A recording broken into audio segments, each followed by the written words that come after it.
మాకు నాదెండ్ల మనోహర్ గారు మా పార్టీకి నెంబర్ 2 పొజిషన్లో ఉన్న వ్యక్తి, పిఏసీ చైర్మన్. ఆయన్ని ఫాలో అవ్వాల్సిన అవసరం మాకుంది.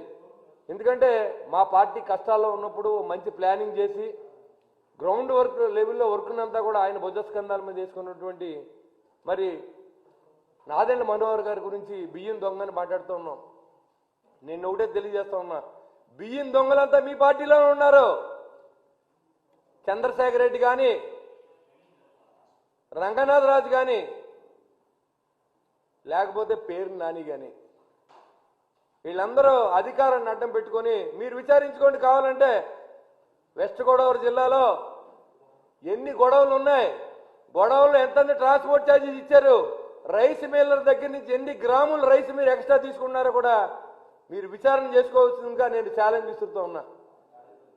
నాదెండ్ల మనోహర్ గారు వచ్చిన తర్వాత ఆ సివిల్ సప్లై శాఖ వన్ని తెచ్చిన వ్యక్తి ఇవాళ కాకినాడలో అక్రమ రవాణా ఆపి ప్రయత్నంలో కానీ, ఈ గొడవలో జరిగి దొంగతనాన్ని కానీ, పీడిఎస్ రైస్ని ఏదో రకంగా రీసైక్లింగ్ కాకుండా ఆపిన వ్యక్తి నాదెండ్ల మనోహర్ గారు.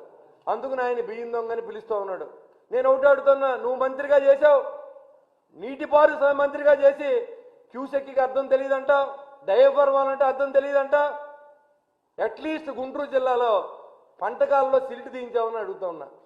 నువ్వు మాట్లాడుతూ ఉన్నావు. ఈరోజు మంత్రి పదవి పోయిన తర్వాత, ఎమ్మెల్యేగా ఓడించిన తర్వాత, ఇన్ఛార్జ్గా కూడా తీసేసిన తర్వాత ఈరోజు నాదెండ్ల మనోహర్ గారిని విమర్శిస్తూ ఉన్నావు.